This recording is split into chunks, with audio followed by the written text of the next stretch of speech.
Good morning. Welcome to Viewpoint, your program of personalities, politicians, and perspectives. Where do you put yourself? Perspective certainly wouldn't do it. Politician wouldn't do it, and personality would not do it. I'm out there in left field somewhere. So. No, you're all three. Man. Okay, you're all three. We're lucky this morning. We have all three, so we're covering all the bases this morning. And as always, we always try to start Viewpoint. That is the name of this program, isn't it? Viewpoint. I just wanted to make sure. We always. One of those two listeners out there can call in and straighten me out on that. We always try to start Viewpoint on a serious matter now with a kudo or two. And it seems to me, Mrs. Busby, that it would be appropriate for the old fella to toss a kudo in the direction of our guest. Not only is he a professional man, but serving very, very well, as we'll all find out here very shortly. But the judge is the head coach over at Hartsburg-Hamden High School, the basketball team.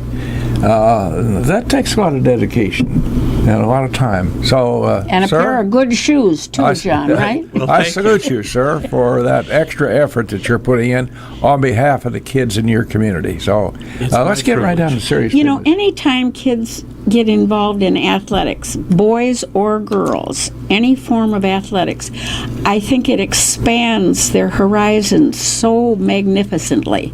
I agree. How do you feel? I agree. It's such a character-building opportunity for them. You know, some are blessed with innate talent, and they can certainly take that to the next level, but for many, it's just an opportunity to learn character, to build relationships and memories, and really expand their horizons, like you said. So it's my privilege. I enjoy doing it. You know, before you introduce you, Joe, I want a quick personal aside. I was too small to participate, so I was the athletic manager. So I said to my dad one day, Coach Anderson said I was the best athletic manager he ever had, Dad. He said, "That's funny, Bill. I think he tells that to all his athletic managers." Yeah, but isn't that part? He blew my bubble in a hurry on that. Let's introduce our guest. Isn't that part of any part of athletics?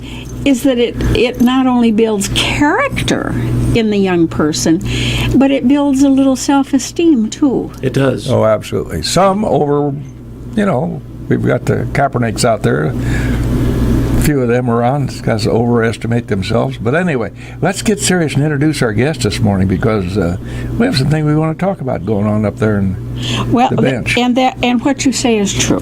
What you say is true. Jonathan Wright. I've known him for quite some while. Yes. We both used to work at the courthouse, and that's where I met you, John. And he is the resident circuit judge, John Wright. Now, Jonathan, why do you say resident circuit? Are there two circuit judges, and one is circuiting only and one is residenting? Well, there are some. So we're in the 11th Judicial Circuit, yes, which is Logan County, McLean County, Woodford County, Livingston County, and Ford County. Depending on the population of a county, there can be more than one circuit judge in a county. So, for example, in McLean County, they have more than one circuit judge in McLean County. Only some of them have to be resident judges from McLean County. In other words, live within the boundaries of McLean County. Others can be what they call at-large circuit judges, and they have to run throughout the circuit to be on the bench. Logan County, because of its population, like Woodford and Livingston and Ford, is assigned one resident circuit judge position. That circuit judge has to live within Logan County, and that's the position I'm fortunate enough to be in now, and still will be on the ballot in November. Of course, we had the primary election, but we'll be on the ballot in November for the general election. Now, then, do you operate strictly within the county of Logan, then, or you can go throughout the 11th Judicial Circuit, can't you? My primary duties are Logan County. That's my primary assignment. Now, if there's a conflict case in another county, the chief judge of the circuit may assign me or another judge to it, and then I would travel to McLean County or Woodford County, whatever the case may be, and hear that case. But my primary duty is Logan County. To Logan, okay. Now, you've got some new types of judging areas, if you will. I'm sure that wasn't. How did she say that, John? I don't know. I made that up. Could you define your terms, please? No, not very well. You have a Logan County drug court program. Correct. Now, is the drug court business affected at all by the fact that many schools in our area aren't in operation at this time? So the drug court program is not like a DARE program where the police station or the police officers go to the schools. This is for those individuals who've intersected with the criminal justice system. They've got a criminal charge pending against them, and then they can get assessed to see if they meet the criteria to be in this intensive program. They have to plead guilty, obviously. If they don't want to plead guilty, then they can go to a trial, and that's their right. But if they choose to plead guilty and they qualify to be in the program, it's a very intensive probation. So normally if somebody's on probation, they might appear to the probation office once a month, do drug testing once or twice a month, and then some other requirements. With drug court, it's a 5-phase program. The first phase, they start off, they report to court weekly, they report to the probation office weekly, they get drug tested randomly at least 3 to 4 times a week, and then they're supposed to be in their treatment program, and then they have a number of other criteria that they have to meet while they're in it. But they come out of it then with no record? Not in the Logan County Drug Court program. They still have their conviction, and the conviction stands, but what they get is an intensive treatment program that hopefully keeps them from coming back into the system. And in fact, we just had a graduate earlier this month, September 2nd. He went through the whole program without a violation or a sanction. That's a big deal, I'm sure. It is a big deal. It really Judge is. Wright, are drugs still a serious problem for law enforcement and the benches? They are. They are. So we've had the opiate problem like many people have had. Methamphetamine is a significant problem for the community, those kind of cases coming up. So it still persists. Is it heavily populated by the young people? It knows no boundaries. It would be inaccurate for me to say it's young people, it's older people, it's this demographic. It's everybody. It really does. Addiction is addiction, whether it's booze or drugs, as the case may be. Well, alcohol is a drug in its own form, I guess. I presume you can say that. But an addiction problem is a serious illness for people.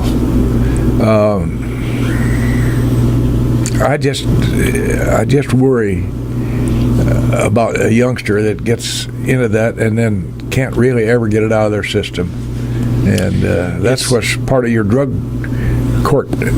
It is helps to do. It is, and of course, somebody who recognizes they're an addict recognizes they'll always be an addict the rest of their life, and they're always really at some stage of recovery. But the drug court program helps those who've intersected with the criminal justice system to really kind of get a leg up, offers them more resources. There's more accountability. So typically in a standard probation setting, someone may have a violation, let's say, of their probation. Well, by the time probation reports that to the state's attorney's office, the state's attorney's office makes a charging decision. They have a first appearance in court. The perhaps public defender is appointed, or they hire their own attorney. They have another appearance after that. It gets set for a hearing. If they're found in violation, they have a sentencing hearing. They can be 6 to 8 months removed from when that occurred. I think we all even understand, just from a common sense standpoint, you raise children. If they do something wrong, you're not going to wait 6 months to address what they did was wrong. It really loses its impact. Sure. So that's why in these different phases, they're often reporting every week. So if there's a violation, they're getting a consequence in very short order. By the same token, it's a little bit different than traditional court, because if they're doing well, they can get an incentive or a reward. And so that following week, if they had a good week and everything was done as they were supposed to, and they tested clean on all their random drug tests, then they can get any reward from applause from the drug court team. And, people may listen to that and think, well, big deal. But for some people, they've never had anybody say anything positive about them in their entire life. And so for a judge, a room full of staff with the drug court applauding them, saying good job, that means a lot to them. Or sometimes as they get further down the road, we may give them a $25 gas card that helps them to get to and from work. Just small incentives that help them keep going. Well, you define that as small, but in the eyes of the defendant, or as a guy said, defendant. I never understood that defendant business, but in any event, which is correct, by the way, Judge? Defendant? Defendant. Yeah, that's what I thought too. Anyway, that may be a little thing, but in the eyes of that guy, or lady, as the case may be, that's a big thing to say. Get a $25 gas card. That's a very big item. Yeah, they're in front of a court that normally they've had the experience of always being in trouble and getting reprimanded or sentenced, and now those same group of people are saying, "You had a great week. Keep it up. Good job. We're proud of you."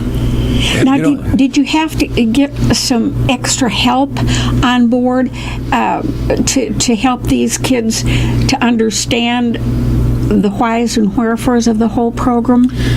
Yes, so they certainly stay with an attorney. The public defender's office remains with them throughout the case and appears with them. The state's attorney's office is part of the drug court team. The probation office is part of the drug court team. For us, Tazwood is part of it, which is a drug treatment center, and so they're part of the team. Memorial Health Systems for mental health counseling is part of the drug court team, and then we have somebody from the sheriff's department, law enforcement is part of it. So amongst that group, if we don't have direct contact to a resource they might need, we can branch out and find a resource that they might need to help them. You know what's going to be need help, Judith K. Once again, we're into the program. We forgot our poor sponsors, and they might think very not so highly of you and I if we don't bring them on. So go right ahead, Mr. Reich.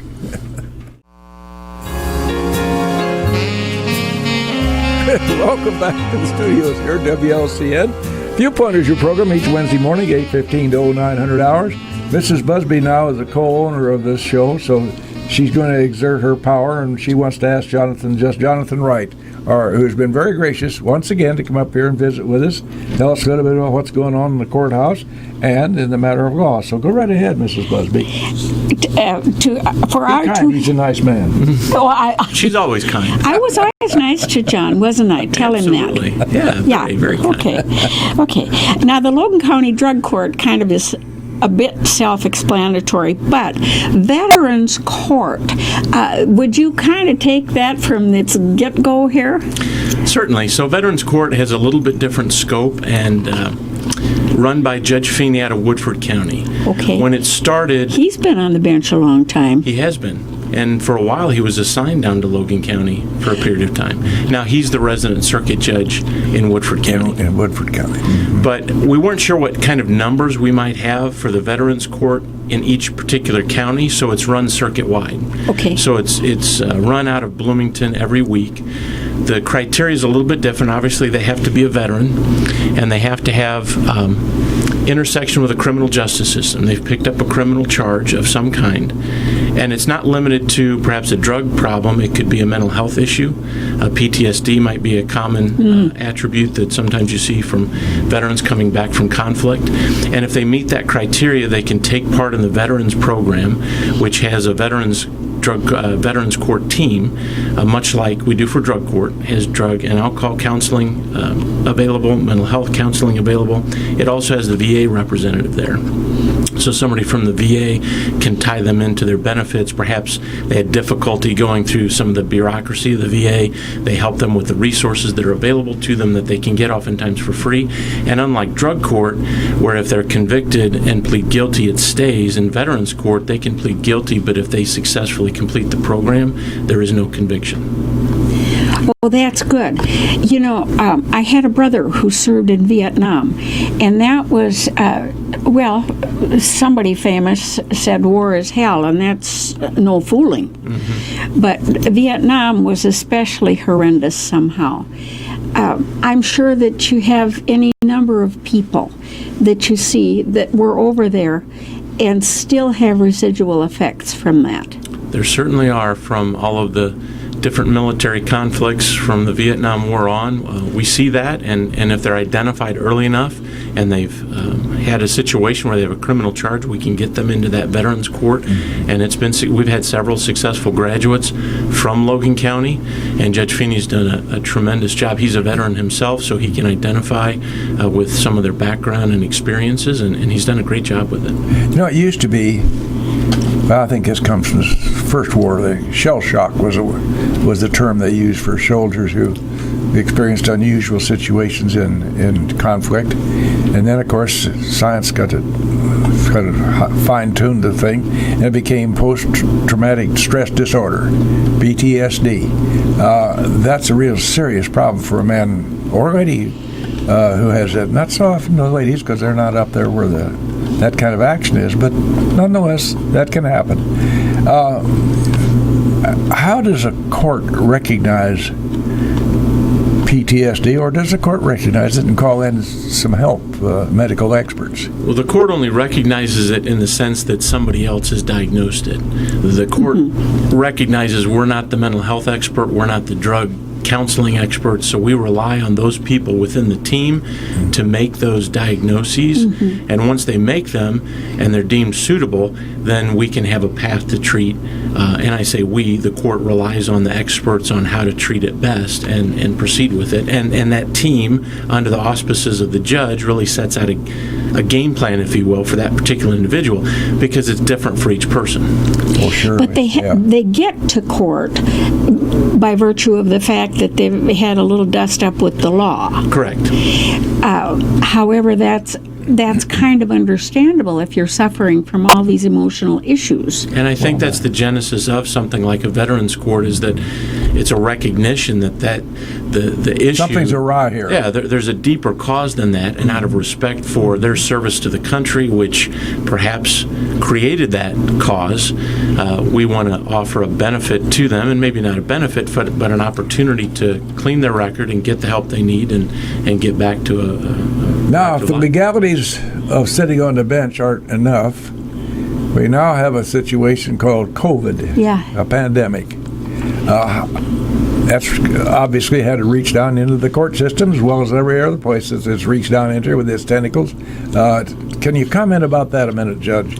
Certainly. So it's affected us like it has everyone else, and for a period of time going back to late March, April, May, the Illinois Supreme Court and our chief judge had really slowed down cases and people appearing for cases to limit the spread of COVID. Starting June 1st in the 11th Judicial Circuit, we got back to in-court appearances for individuals.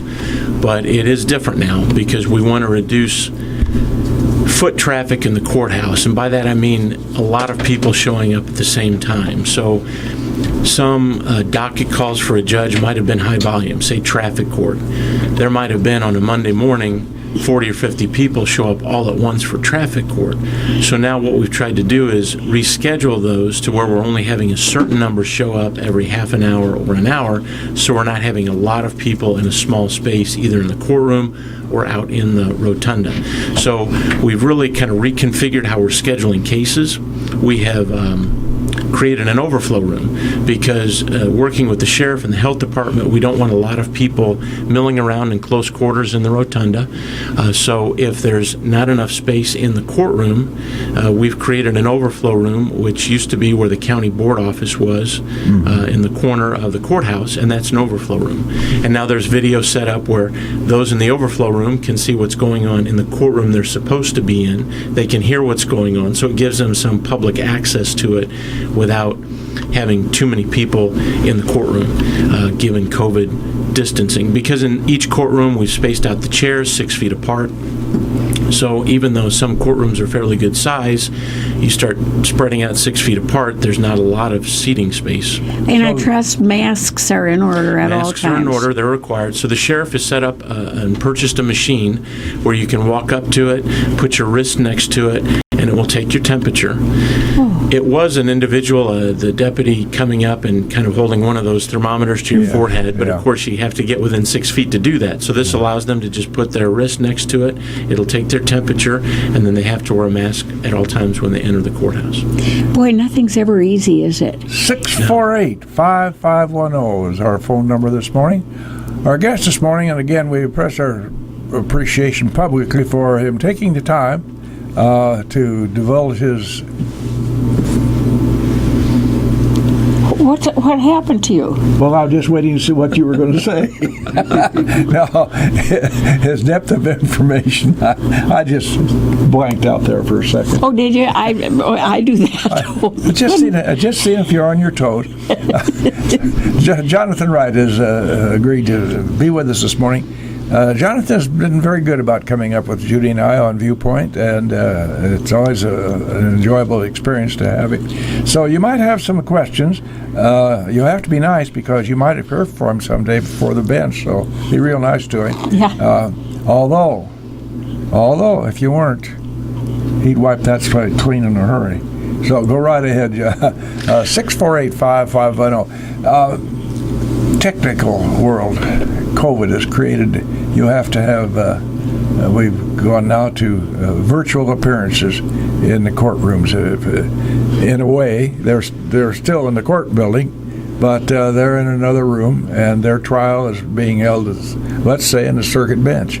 Is that the way that works? Well, if it's the actual party to the case, they're in the courtroom. This might be people who are waiting to have their case called. That's what we use the overflow room. But if it's their case, they're actually appearing in front of the judge. Yeah. Now, having said that, though, we have expanded, and the Illinois Supreme Court has expanded their rules to allow for people to appear more often remotely by video. And that means they're not even in the courthouse. The attorney or the parties may be appearing by Zoom or some other platform like that, and they conduct the hearing, and a judge conducts the hearing entirely by video. Now, is that strictly on a bench trial, or does that cover a jury trial as well? It doesn't cover a jury trial. I'm not aware of anyone in Illinois doing it by way of jury trial, nor do I think the Illinois Supreme Court rules allow for it in a jury trial setting, but it can allow for status hearings to be conducted that way. Even bench trials, if the judge is comfortable enough with it. There's a lot of planning and forethought that needs to go into it because, in a bench trial, if you have an exhibit, in the old days, so to speak, the attorney would say, may I approach the bench, walk up to the bench, hand the exhibit, and move for its admission. Well, now they're trying to keep the social distancing, so they're not walking up to the bench, and if they're on video, they're not there to even do that. But there's ways through those platforms like Zoom or others where it can be uploaded, the exhibit can. It needs to be exchanged ahead of time with the attorneys, and it can be then tendered to the court by way of electronic media. Which office in the courthouse is in charge of keeping all the balls in the air and allowing only so many people to come every so many minutes? And I think we should give them a kudo, too, as well as the judge. I could not agree more. It's been a total team effort. So the Sheriff's Department does security. They certainly are a big asset in that regard. We have bailiffs that are hired through the Sheriff's Department, and they check people in and monitor how many people are in the courtroom and how many people are in the overflow room.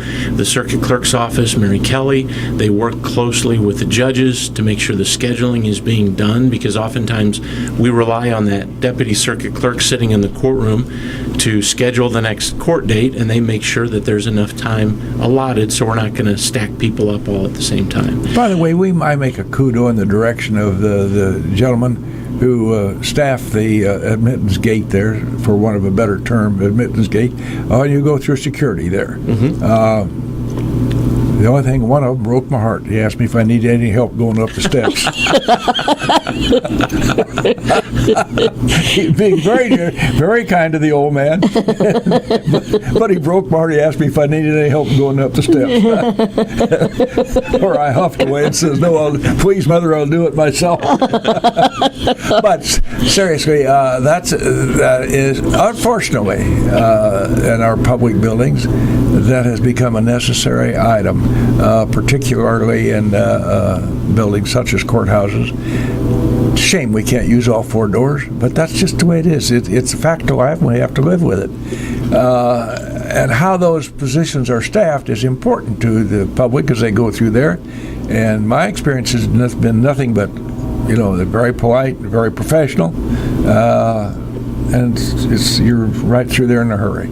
But there's been no I've never seen anybody have any problems going through the security gates. No, it's gone very well. Sheriff Landers is in charge of all of that. He's assigned one full-time deputy to security, and then he has another deputy, two others that help on a rotating basis. But there again, from a staffing standpoint, that creates a problem in the sheriff's office, and it creates a budget problem because he's had to pull somebody off of street duty to put them in the courthouse to staff that place. Well, Sheriff Landers, and I don't want to speak for him, he actually made a change. So he's assigned a deputy full-time to be in charge of security at the courthouse.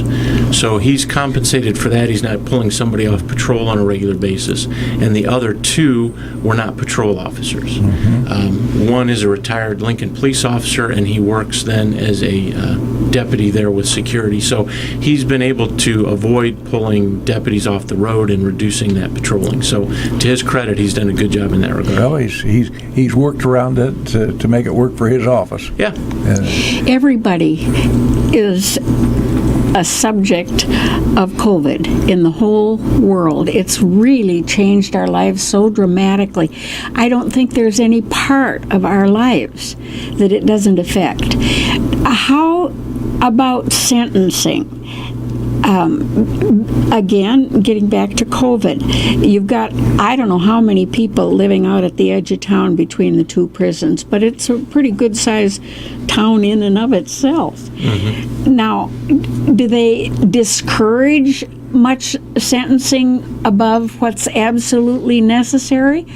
Or is sentencing not affected at all? You just all come? Sentencing is not affected. The criteria for whether or not an individual is sentenced to probation or to the Logan County Jail for a period of time or to the Illinois Department of Corrections is all based on the same statutory factors and case law that have always been. And as a judge, that's what we look at. We're not really to consider how this might impact COVID. That's not what the statute's about. That's not appropriate or fair to the state who's prosecuting the case. It's not fair to the defendant who's getting sentenced. So we don't consider those issues. It's purely the statutory factors. Well, that's interesting. I just wondered if that would affect people at all. Like if a first offender may be less apt to be sentenced than somebody who was a frequent flyer. Well, certainly those factors are considered, but it's unrelated to COVID. Certainly a person's criminal history or lack of criminal history makes a big impact on a judge's sentence, and that's one of the statutory factors a court is supposed to consider. And in fact, in terms of probation, there's actually some first offender probation statuses that are unique to probation, particularly in the issue of drug cases. So if you have somebody who's caught with drugs in their possession, it's a small amount, they don't have any prior history, they're eligible for what's called a first offender probation if they're convicted, where if they, again, comply with the terms and conditions of probation, the conviction is not entered of their record. But again, that's their first run-in with the law, so to speak. But if we meet again, Correct. then it's a whole new eligible. story. Right. And they're aware of that, I'm sure. 648-5510, our guest this morning, Judge Jonathan Wright, a real asset to our community, not only in his professional life, but in his role as a father and a member of the community. And it takes, somebody who works all day, and it isn't just sitting on the bench and then you go home. There's a lot of thought goes in before you go into a case. A lot of studying, a lot of considering facts and factions. But when the guy goes home, he can't just turn the switch off, and we need to remember that. In this case, Judge Wright kind of moves the switch over to another mode, and he goes to the basketball court. Yeah. And these youngsters in that school are the beneficiaries of. When did you play basketball? That's boy, we'd just about ask your age. We're not going to do that. That's all right. Did you play basketball? I'm not 96 yet, so I've got a long way to go to that point. Oh, gosh, he really knows how to hurt a guy. That's a compliment, both of you. Did you play basketball in college, or did you have time? I did. So I attended a high school in the Chicagoland area, played basketball there, and then I played basketball at Monmouth College. Well, you're a nice long boy. That's a good thing for you to play. Saf Peacock's favorite. What do the kids call you? Right. Yeah. What do the kids call me? The kids on the team, do they call you Judge or Coach? Yeah. Or Hey Sir? No, it's Coach, and honestly, that's to me a term of endearment. That really, when somebody says Coach, they're saying a lot. And I benefit more from them than they do from me, so I really enjoy it. Well, I suspect in a great measure, it could be a catharsis of some sort. If you've got something that's before your plate as you serve on the bench, and you don't like to go home with it every night, truth being what it is, judges do go home with those cases on their mind. They weigh, it doesn't make any difference. But to have a little outlet like that, and then have the kids call you coach instead of judge, I can see where that'd be a big thing for you. It is. It's very enjoyable. Is the team any good? We'll see. Hopefully, we'll have a season. You talk about COVID. There's still a season planned for high school basketball for the boys and winter sports through the IHSA. But as of right now, the public health rules would not allow for a season to occur. So, we're preparing for it as the IHSA rules allow for us. And we're trying to stay hopeful that there'll be some sort of season. There again, having to adjust to accommodate this disease. They're in the school. I think of our own school here, which I call our own, Lincoln College. How lucky we are to have the administration we have up there. But I think President Gerlach must seem like a circus juggler most of the time. He's got several balls in the air and some machetes up there too, trying to adjust to the needs of every day. There's a different rule or regulation. Very difficult. And you mentioned assets to the community. President Gerlach is one of those. He's been a great asset to this community. Yeah, thank you. Not only the college, but the community. I'll be sure he sends you a check on that. Okay. No, that was heartfelt. Yeah, thank you. Yeah, I know it was. The terms of I've even forgotten now. Judge, when do you come up again for re-election? We just had a recent election. Is that 4 years hence? Well, I'm on the ballot in November, so the election that I just came out of was the primary. That was the primary. And then I'll be on the ballot in November, unopposed. And then, assuming I'm successful in that endeavor, then I'm up for retention in 6 years. So circuit judges, a period of time is 6 years, and then I'm not up for re-election necessarily, but for retention. Okay, but now this particular election, is this a retention or? No. I was appointed prior to the primary by the Illinois Supreme Court, won the primary, but I'm still serving under the appointment of the Illinois Supreme Court. After November, if I'm successful, then I will serve as the elected circuit judge, and that 6-year term won't start then until December 1st. Everybody starts the same way? Correct. How come they make it so cumbersome? Well, the appointment came because there was the vacancy. So the vacancy kind of created that need for the appointment, at least the Supreme Court felt so. So when Judge Harris, now Justice Harris, moved up, that created the vacancy in the resident circuit judge. And there was enough time in between that vacancy and the next election cycle, the Illinois Supreme Court decided to go ahead and appoint someone in the interim. Right. So that made it unique. Justice Garman, she's still the chief of the... She's no longer the Chief Justice, but she still serves, and she serves from this 4th Appellate District area, and, serves us well. I think she's done a pretty good job in that position down there. Very good. Yeah. Is there any particular one thing that's a real problem for you, Judge Wright, as you sit on that bench? I wasn't anticipating that question, Mr. I was going to say. Boy, now he's jumped into the tough ones. Instead of a knuckleball, I threw him a curveball. It's a different role. As a prosecutor, there's more interaction with the other attorneys, and as a judge, you have to be removed from that. And it's an adjustment because there is a social aspect to being an attorney and the camaraderie of the Bar Association and the interaction with the other attorneys. And now as a judge, you have to be removed from that. I won't necessarily say isolated from it, but you have to be careful that you keep your distance. Keep that level. Yeah, there just needs to be, not because I'm any better than anybody else, but this is a small community, and if people see the judge interacting with attorneys, they're going to draw the wrong conclusions, even though it may be a harmless interaction. So you have to be very mindful of those types of things. Well, it would be a harmless interaction here in this county, for goodness sakes. Now, if I have an indigent person appear before you. Let's say it's a pretty serious charge of whatever it might be. Court-appointed defense attorneys. Correct. How does that work out, sir?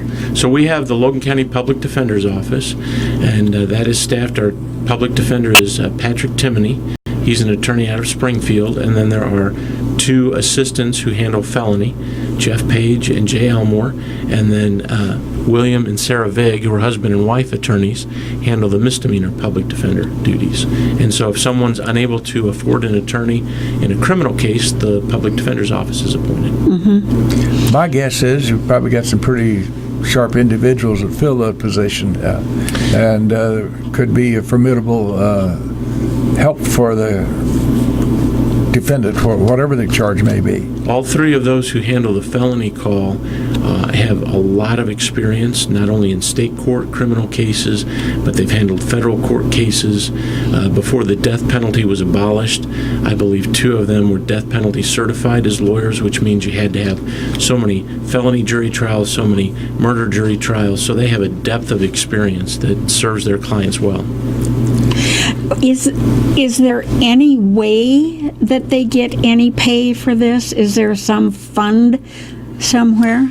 The county budgets for that, for the public defender's office, so the county pays them for their services, but unlike in a private setting where they may charge a certain amount or an hourly rate, they just take it as a set amount per year that they will take whatever cases come their way for that pay.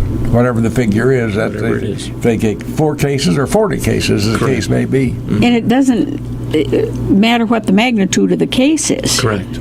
Is the death penalty as such ever discussed by your associates, your fellow judges, as you get together from time to time for a professional reason or whatever reason? It's not, and I think that's on purpose because as judges, we're not really to immerse ourselves in the policy behind should it be there or shouldn't it be there. We're there to simply execute the law as it stands. And to recognize that it is there. Right? Or in this case, it isn't there. George Ryan just came up on the news here recently about that, his comments about that. I think, as an individual, there are definitive causes for the death sentence. I particularly refer to pedophiles who have done some terrible things. I don't think a death sentence is a bad thing there. That's my opinion. 648-5510. Would somebody like to discuss that with me? We'll meet at, where is it, Joe? Across the street from the courthouse. The Friends Guest House. The Guest House. We'll meet there and have a cup of coffee over that. But I don't want to make light of this death penalty thing. That's a very, very serious matter. And it's a serious matter for a jurist who's sitting on a bench where that may come into play. And I would think that that would cause a lot of burning of the oil studies to think about those things.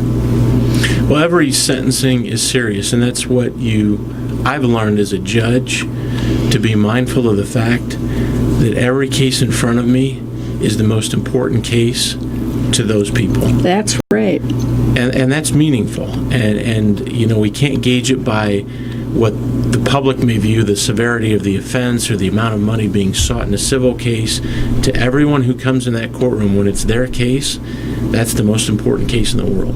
And as a judge, that's the way we need to treat it. Even if it's just a traffic violation. Right. I think it would be a significant emotional event to appear in court. Bill and I are past our 29th birthday. I don't know if you're aware of that, but we are. And in the olden days, we were brought up to respect certain portions of the population, the courts being one for sure. Yes. And you never took anything like that lightly. And I think if one of us had to go to court, it would indeed be a significant emotional event. It is, and for most people, it's traumatic. Most people don't want to be in the court system, right? My father was a dean of students, and he said the best students I saw are in the school I never saw because they didn't come to, and that's the way you kind of approach the court system. Most people kind of look at their lives that they want to live it in such a way they don't ever have to be in court. So it's very traumatic, and so they're coming into a system that perhaps as lay people they don't understand, which is understandable. Right.